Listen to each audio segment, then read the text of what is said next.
Today we discuss theorems on vector spaces. We have first theorem, theorem 1. This states that for any vector u in the vector space V, in textbook we not use this notation to represent a vector space V, 0 times u is equal to 0, and this product stands for the scalar multiplication. Okay, so this 0 is an element of the corresponding field R or C, or you can say that this is a scalar and u comes from the vector space V, and by the axioms of vector space we can say that this product is again an element of V, so this should be an element of V. Okay, so we need to prove that the scalar 0 is multiplied with any vector, that will give the vector 0. Okay? So that is the idea here. So since this 0 times u is an element of V, implies there is a additive inverse for this 0 times u, okay, minus of course. Okay, so what is the property here? When you add these two, 0 times u plus minus 0 times u will give the 0 vector. Okay, this is the additive inverse of, or corresponding vector addition. There is an inverse for this element in V. Okay, now we can prove this result. We start with 0 times u, this is equal to 0 plus 0 times u. Using the distributive property, we can say that this is 0 times u plus this is actually vector addition. At the same time, this plus is nothing but the scalar addition. Okay, so this represents this plus stands for the scalar addition, and this sum stands for this notation stands for vector addition. Okay, so this is 0 times again u. Okay, now you add. So these are all vectors right now. So you add minus 0 times u on both sides. So the left side will be the vector 0, and the right side will be uh, 0 times u, sum 0 times u, sum again minus 0 times u. Okay. Here you can associate these two, that will give again 0, 0 plus this will be this. So we can write that 0 is equal to 0 times u. Okay. So this is a vector and this is a scalar. This proves theorem 1. Next we can move on to theorem 2. So next theorem is, in any vector space V, alpha times 0 is equal to 0. This is again, alpha is an element of the corresponding field R or complex number C, and this is an element of V. Then again, this product is as an element of V, so we can say that this is again element of V. So the scalar times, any scalar times 0 is always the vector 0. Okay, this is the idea. We need to prove this. To prove this, we consider the alpha times 0 as an element of V. Consequently, there exists minus alpha times 0 belongs to V, such that the sum is 0. Okay, alpha times 0 plus minus, this is vector addition here, alpha minus alpha times 0 belongs to V. Okay, so we prove this by starting alpha times 0 uh, plus, this is vector addition, minus, and this can be mass Alpha times 0 can be written as alpha times 0 plus 0. Since this is vector addition, because this 0 is a 0 vector, and this is equal to, by using the axiom of the vector space, alpha times 0 plus vector addition times alpha times 0. Okay, now you add both side by this quantity minus of that. So left side will give 0, the right side will be as same as the previous theorem. We can cancel these two. Okay, alpha times 0 minus alpha times 0, that will give the 0 vector again, that is alpha times 0. Okay, this is true for all alpha belongs to the field. Here it is R or, see, we are considering only the field as set of all real numbers or complex numbers. This proves the theorem 2. Next we have theorem 3. Theorem 3 states that the inverse additive inverse of any vector v in v is a vector space, is unique. Is unique.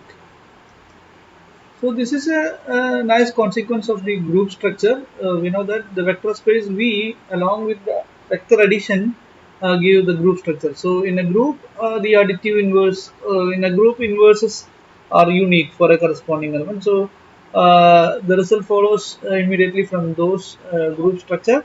Nevertheless, we can prove this as proved in your textbook. We start with V1 and V2. Both are, let these denote the additive inverses of additive inverses of a vector v. So since these are additive inverses, we can say that the sum of v plus v1 is 0 and v plus v2 is also 0. Okay, so these are vectors, so I use this notation. This is 0. Now we have to prove that this v1 and v2 are same. So we start with v1. v1 is equal to, by definition, this is v plus v1 can be written as v1 plus 0, right? Because since 0 is additive identity, we can say write like this. So v1 can, this 0 can be written as this v plus v2. I put v plus v2 for the 0. So we have v plus v2. Then we can use associativity. So that is v1 plus v plus v2, and we can use the commutativity again, v plus v1 plus v2. Now you consider v plus v1. v plus v1 is 0, so this is nothing but 0 plus v2, and this is equal to v2. So this shows that v1 is equal to v2. That means any for any vector v, there exists exactly one inverse for additive inverse for v. So this proves theorem 3. We have next theorem, theorem 4. Additive identity of a vector space is always unique. Okay, so in order to prove this, we use, suppose we have two additive inverses, that is if you consider any vector u, u plus 0, I call it as additive identity of the vector space, that is equal to u, and we have, suppose, another identity, say 0 prime, that is also give the same u for all u. Okay, if this is true, we can prove that the 0 is same as the 0 prime.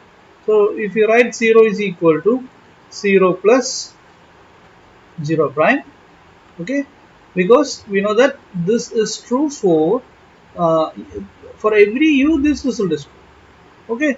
So we can say that the 0 is equal to 0 plus uh, 0 prime using this argument by putting u as 0, okay. When u equal to 0 we can get 0 is equal to the right side is 0, the 0 is equal to 0 plus 0 prime, okay. So this is same as 0 prime itself. Why? Why? Because of this. Okay. So we write this is same as we can write it as 0 prime plus 0 this way again. 0 prime plus 0 that is equal to 0 prime. Using this. Okay. We know that for any u plus 0 is u. So by taking 0 prime as u, you can say that 0 prime plus 0 is 0 prime. Okay, so this shows that 0 is same as 0 prime. So there exists one and only one additive identity in a vector space. Now we have theorem 5 for any vector w in a vector space v, we have minus 1 into w. This minus 1 is the additive inverse of 1 in the corresponding field. So that will give minus of w. Clear? So we know that the additive inverse of w is this one. Okay, how will you prove this? You add this and w will give the 0. Okay, so when you add minus 1 times w plus w, that will be 0. If this is 0, we can say that the additive inverse of w is this one, that is minus w is equal to minus 1 times 0. Okay, so we have to prove this one. So we start with the letters minus 1 times w plus w. Okay, so this is equal to minus 1 times w plus 1 times w. Okay, whenever 1 into w is w for every w, so this is equal to by distributive law we can say that minus 1 plus 1 into w. Okay, so this is using the distributive law we can say that minus 1 into w plus vector addition minus 1 into w. So this is equal to 0 times w, consequently this will be 0. So this shows that additive inverse of this w is this one. So that is nothing but the theorem minus negative of w is equal to negative 1 times w. So this shows that theorem 5 is also true. Now we have theorem 6 for any vector w in a vector space v, minus of minus w equal to w. That means the additive inverse of this minus w is w. Okay, so how we prove this one? We will prove that minus w plus minus of minus w equal to 0. Whenever this is equal to 0, we need to prove this one first. So once you prove this, we can say that the additive inverse of minus w is minus of minus w. Okay.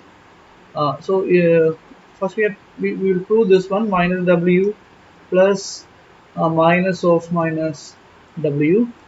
So this is equal to minus 1 times w plus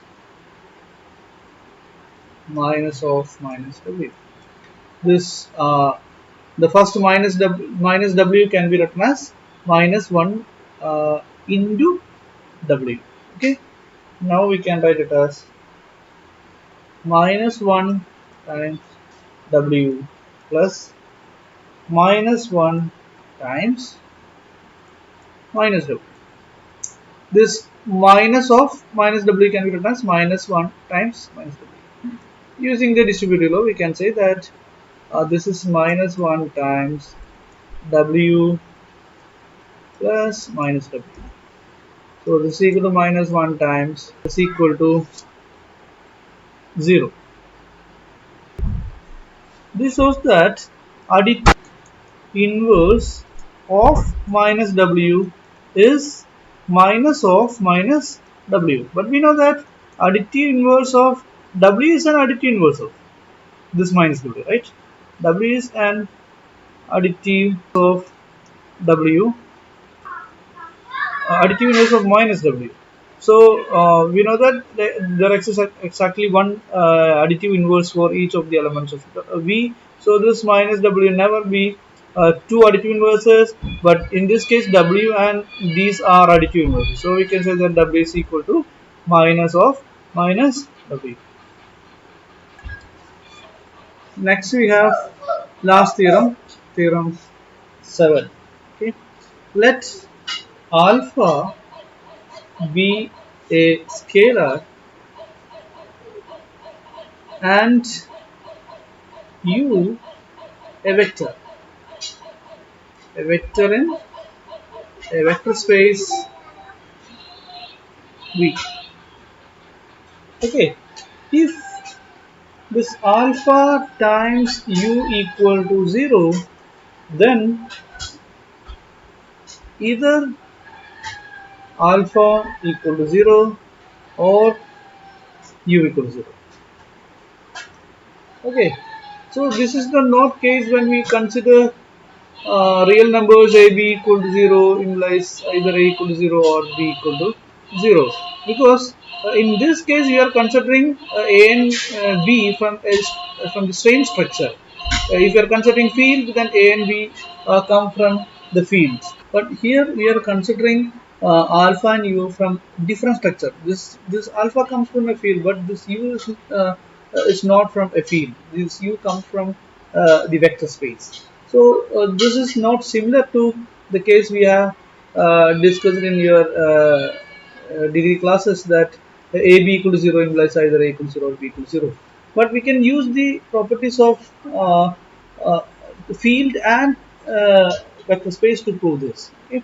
So first we'll prove whenever alpha equal to 0, whenever we can prove this, even though this comes from two different structures, we have still we have the same result, alpha equal to 0 or u equal to 0. Okay, we'll prove this whenever alpha dot u equal to 0. We need to prove that either alpha equal to 0 or alpha not equal to 0. If alpha not equal to 0, we can say that alpha is a non-zero element of a field. Okay, but every non-zero element of a field has multiplicative inverse. Hence, this alpha has a multiplicative inverse, and denote it as 1 by alpha. That is, whenever alpha into 1 by alpha will give, this is usual multiplication in the field, that will be 1. Okay. Now you consider whenever alpha not equal to 0 and this alpha dot u equal to 0, we can say that 1 by alpha into alpha 1 by alpha times alpha times u equal to 0. Okay, whenever this is 0, then 0 into any 1 by alpha is 0, so we can say that this is equal, this implies 1 by alpha into u. Okay, this is the vector space axiom. You can associate the scalars in any manner, and this will give 0. So this implies 1 times u equal to 0 implies u equal to 0. So whenever alpha not equal to 0, we can get u equal to 0. Okay, that means when we assume this scalar product is scalar into u equal to 0, we can say that either alpha equals 0, otherwise you can get u equal to 0. So this is a very important consequence of a vector space. So this proves theorem 7. Now next class we will discuss some problems on these theorems.